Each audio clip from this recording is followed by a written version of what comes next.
Thank you for staying, like Captain House is staying.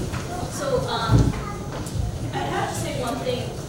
There has to be something to be said about what theater really means. It's a circle.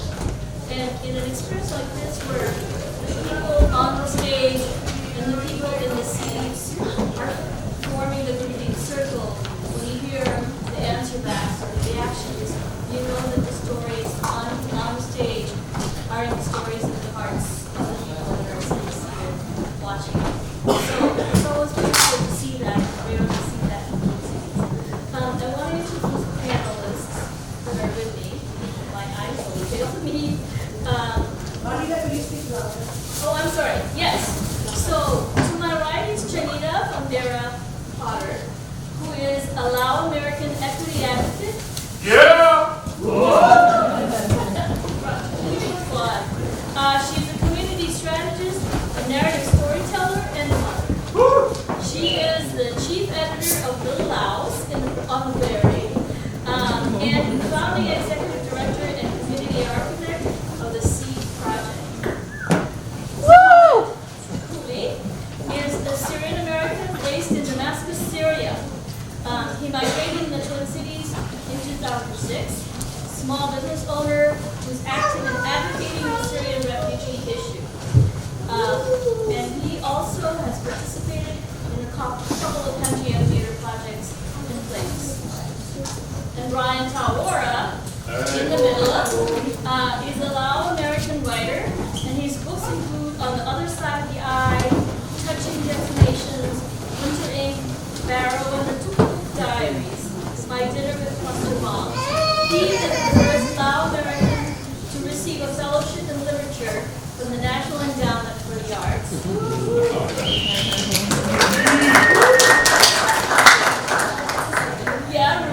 Received the Asian Pacific Leadership Award from the State Council of Asian Pacific Minnesotans, and he is currently on the board of the Council for Asian Pacific Minnesotans. And he gave me this phrase earlier today. He said, he operates by the sheer eminence of the quality of my work. In context, it made a lot of sense. So, I think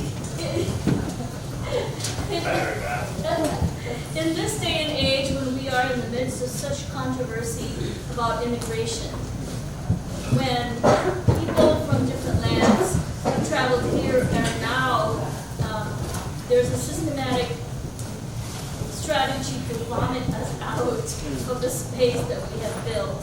It is so important to have a place like this on stage.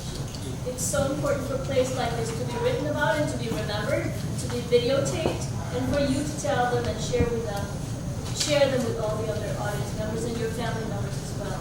So rather than like have an open discussion, and I want to make sure that everybody has a chance to say something.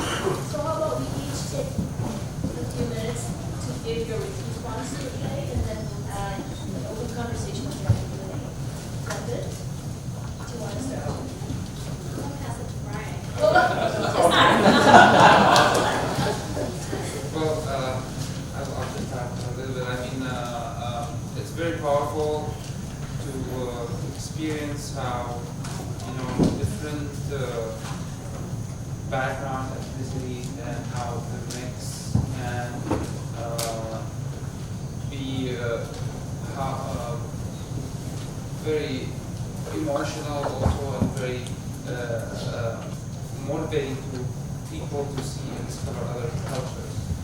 So for me, I'm gonna say that I don't know a lot about my behavior, so I'm studying geography, I've known a little bit. From the Middle East, but I know about the indigenous, issues here in the U.S. and also issues I was raised also in Hawaii, and the struggle of people.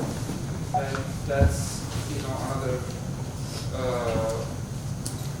subject that I need to educate myself in. I guess also but it's a very powerful today.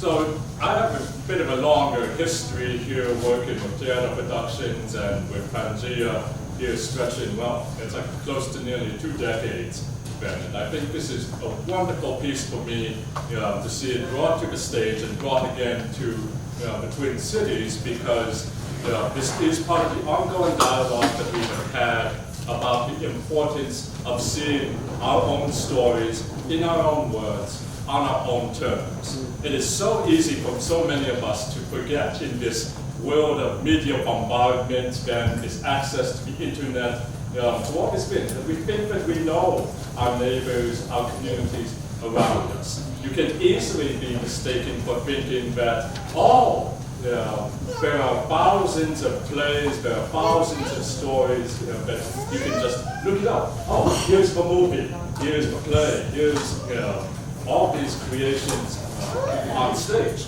But if you really look back at it, we faced this in the Lao community when we brought them up here 10 years ago for Refugee Nation and the Legacies of War exhibit to discuss the Lao and Southeast Asian diaspora. And we face it now with the Micronesian community again. What does it mean to finally see so many diverse characters and stories in just a single evening? And I hope, as we look back 10 years later from the Legacies of War project and Refugee Nation, and we see where that splintered off into so many other young emerging artists and singers. My story has value. I can see this on stage. I can hear my own language on stage. Someone can create that. I can create that. That's powerful. And in this audience today and yesterday, everyone who saw that, we don't know what this is going to turn into. And I think that is fabulous and that is exciting of what might be set in motion if the young people here and the elders suddenly take that stand and say, okay, this is a start. Where are we going to create from here? Yeah, I mean, my reaction was, I was sitting in the audience and feeling and seeing how so many of the experiences of the young people, and between young and old, were all experiences that I've dealt with too. And there are just so many universal themes. So I think being part of, I also don't know much about the Micronesian community. And so for me, coming from a community that is historically invisible as well, I find and see those connections, right? And so everything was so relatable, and I felt that, and I saw, the passion, the fear, the isolation, fitting in, belonging, and also finding that balance between two worlds of how do you navigate being, American, but also being, what your roots are. And so I think that was really important to see. And also the language behind the cultural pieces, like the skirts, the beautiful skirts, and the stories behind it. I think that in every community we have some sort of textile that represents our communities, and there's always a story behind every single thread of that textile. And I really felt that too, even with our textile. There's a lot of stories and motifs that also understand who we are, where we came from. I think one of the challenges, especially with immigrant artists, if we, for instance, like focus on the idea of the stories on the skirts, on fabric and textile, one of the challenges that artists face is when you come here, your forms of expression, your forms of creative expression, your stories have to fit with the Western characterization and media. So where oral history is oral history and is history and literature at the same time, here it might be perceived as performance or literature, where fabric or textile is in by Western standards, fabric arts. In our cultures, it's storytelling. It's memory written through embroidery. again, that our spirits carry our stories, we carry the stories of our past. I wanted to just throw it out there. Like it's very common for all of us. Like I'm originally from the Philippines, and that kind of embroidery is also true, as well as body paint.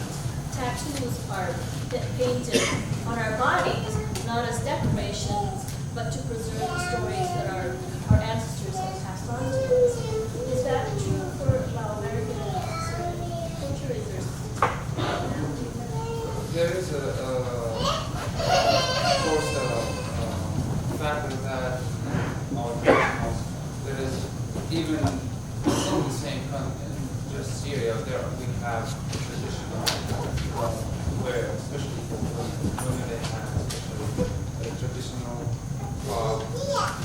wear in each region of Syria, and it's something that they keep bringing into the new generation, But like you said, it comes with the new age and the mix of the Western, clothing and tradition. It's kind of faded, but for example, my mom always had criticized my sister's kids wearing different clothes, had nothing to wear, because it's still there's a pride in clothing that represent our tradition, represent our culture. Regarding the tattoos, we don't have that, but we have henna. Henna is very also part of our culture, but it became, more of an art nowadays that becomes like more of a regional representation of, let's say, Middle East and Africa, that area. But it's still one of the things that we do henna parties, the henna parties, and it's almost like the tattoos, and it's something that also we have pride in when we do it, and we try to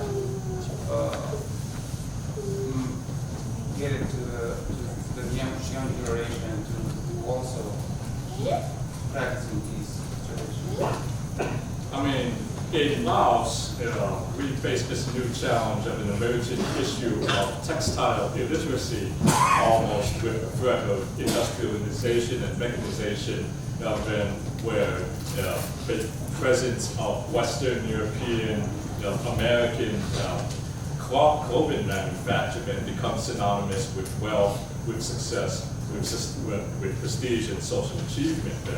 And I think that would be a terrible tragedy that up in North Pavang we have the traditional ethnic arts center trying to work very hard to preserve the tradition of nearly 160 different ethnic groups in Laos who each have their own textile traditions. That our clothing tells us where our roots were from. They tell us stories from this. Each of them is embedded with particular symbols and motifs that you could tell. Where are your elders from? Where are your ancestors from? You do not come from nowhere. And this continuous thread connects you from one generation to the next, but not to one pair of jeans. Those Levi jeans. I'm sure that's, I suppose, depending on. Yeah, I mean, we're in a dilemma where the world of cultural appropriations, right? We struggle with trying to figure out how do you keep your roots, but also honor in a way where it's not so commercialized, or you have all these fashion houses where you have this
seems to be an initial message, like in order to survive, you need to be visible. In order to preserve yourself, you need to erase yourself, which is the paradox of immigrant and refugee experience. It's like you're trying to make a presence in a place that wants to exoticize you while erasing you at the same time. And the whole issue of cultural appropriation is huge because people don't understand, like, it's not okay for you to just wear a garb because you think it's pretty and you bought it on a trip somewhere. Because there is meaning to it. And when you take it out of that meaning, you're disrespecting the source. But you also don't know what's being said and what you're wearing.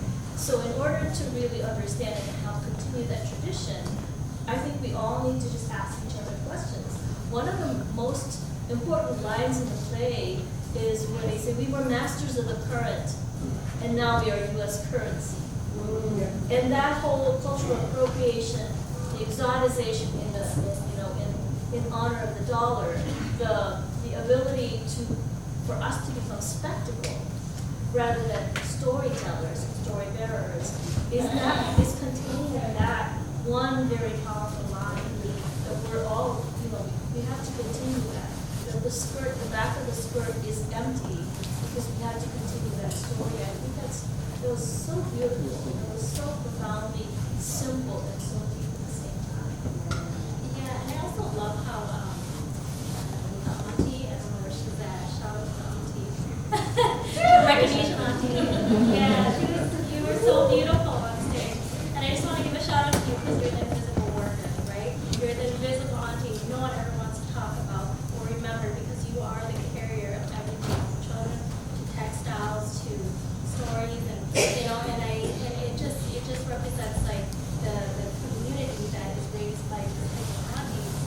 And I love how I love that you spoke in your language, and even though we didn't understand it, and I appreciate that there wasn't a translation prompter, because I felt it. I felt your soul, your energy, and I felt your history through your words.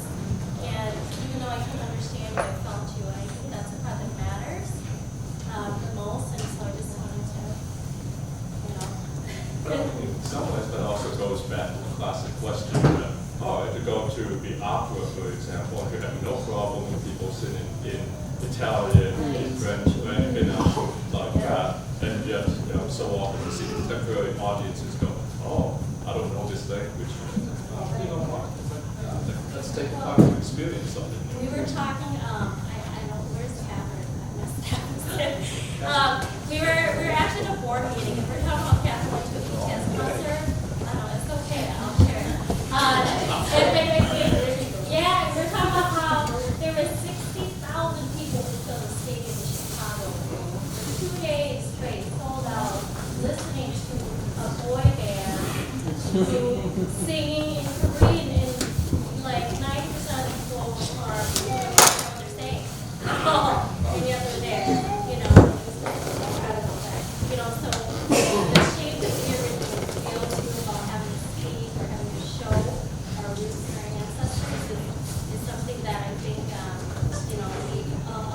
people of my generation or those who see as children, we grow up and now we're returning to that roots. We're realizing how much it is so disconnected that we do lose ourselves.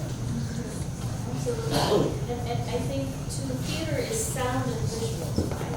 It's bodies, prisms of brown and black bodies, taking up space. I saw a documentary with Alexandria Ocasio-Cortez, and right before she went on stage, she's sitting like this, but she's fatigued. She's like, take up space, take up space, take up space. So that's what we need to do, and I think the taking up space with your voice without translation, you figure that out. We're not going to translate that for you. You do the work.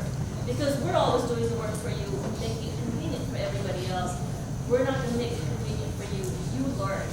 And that's such an important gesture on this stage, through this play, through the productions that TeAda and Pangea does. Because they are courageous enough to go ahead and not follow that trope of we should have subtitles. Or we're going to give away little earpods so that you can listen to the translation, which is fine, which is really important as well, because not all of our next generations speak our language anymore. But at the same time, maybe it's just a matter of like, maybe language is just music. Maybe you just need to listen to it. And it doesn't have to have the words, you just need to hear the cadence of the auntie's voice and understand how important it is that she's sharing her voice. Now I don't know where we are at the time, but I hear that Ova has a story to tell. So, I'm trying to get a story to tell. What story is this? Oh, I don't know, you tell us. It's got a story. What story? Someone let the cat out of the bag about her amazing immigration story. Hurry up. Oh, I've got 5 minutes. Come on. We have to translate it this time. What story? What story? Hi everybody, Sabaidi, aloha. Rana, is it Rana Nipo or Rana? Okay, great, thank you. How did your family get here? Okay, so my family, we had to escape the country of Laos, and guess what? Thank you very much. I was 5 years old. My sister was 3. My mom was pregnant with my youngest sister, and we were had to escape, and so my mom took me in one hand, my sister in the other, to the Mekong riverbank. So think of the Mississippi, but now we're in Laos, and it's the Mekong River. And there's 6 strangers who are there to paddle us across in a canoe, in a longboat. And so they take us in, and they start to row us across. As they row us across, a communist search boat sees us, and they shoot at us. And I remember my mother covering me, and in covering me, the men started to row as fast as they can, and they rowed so fast that they paddled fast enough so that they kept the distance away. And the last thing I remember at 5 years old was being in the back of a bus, falling asleep, and reconnecting with my father, who was at a refugee camp in Thailand. From there in Thailand, we stayed for about 9 months to a year in the refugee camp, in the process of the resettlement process, where they were trying to figure out where we were going to go. They asked my parents where to go. You know what my mom said? She said, I don't want to go to any place that's cold because I get rashes. And so they chose Hawaii for us. And so that's how we ended up in Hawaii. And so I was raised in Hawaii. That's how my family ended up coming here to the United States. So yeah, was that the story you were asking? Because I was never told to act. Yeah. So. Thank you. So I'm not sure we have a few more minutes. I'm bringing you up stage. Oh, we're adding to the panel. We're adding to the family. It's growing, it's growing. Nice. We're building a bigger boat. Oh, okay. She's coming. She's coming, okay. She coming. Should I fill the space? Yeah, we should go. I mean, I would love to hear a little bit Let's from open. Do folks. we have the housewives? So, yeah. Actually, no, the light is on. Anybody have any questions? Any questions or comments? Like, Or any just a responses sound? from the play? Thank you. You guys rock. Can we have a show of hands, all the people that came here for the 2.5-hour drive from Milan, Minnesota? Please raise your hand.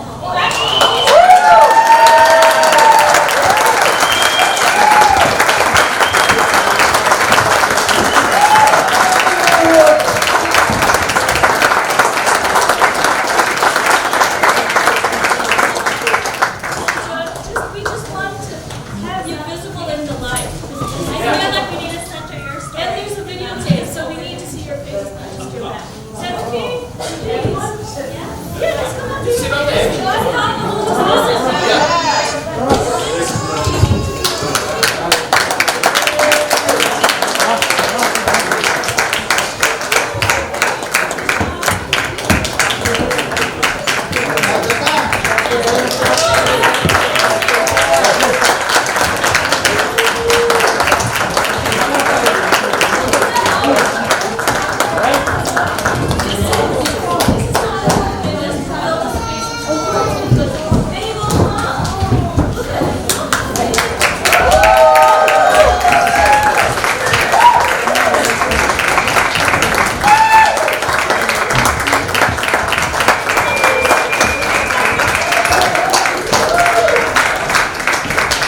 lay our eyes on you to know that you are here in this town.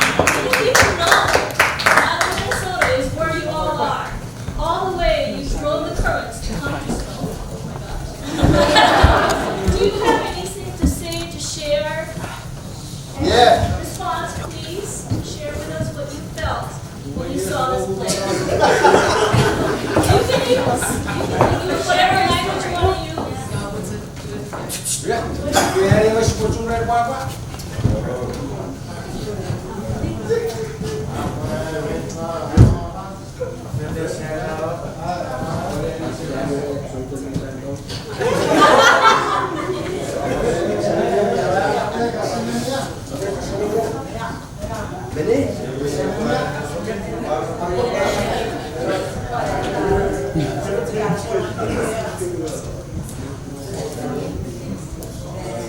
Okay, please do. It's My phone is upstairs. Who's gonna lead? Oh, well. I want to go down and see.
Minnesota.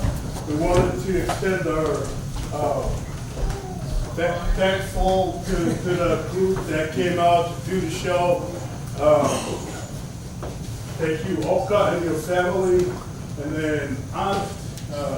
Sorry, I can't remember your name, but I'll call you Aunt from now on. So, thank you so much. We truly appreciate it.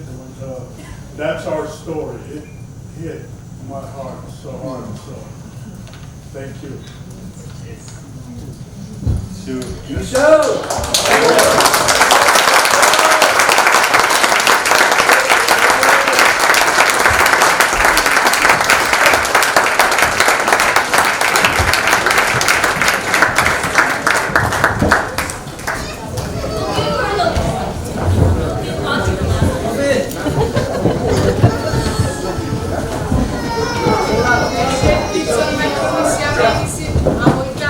Every day, I don't know what it came, but I tell you,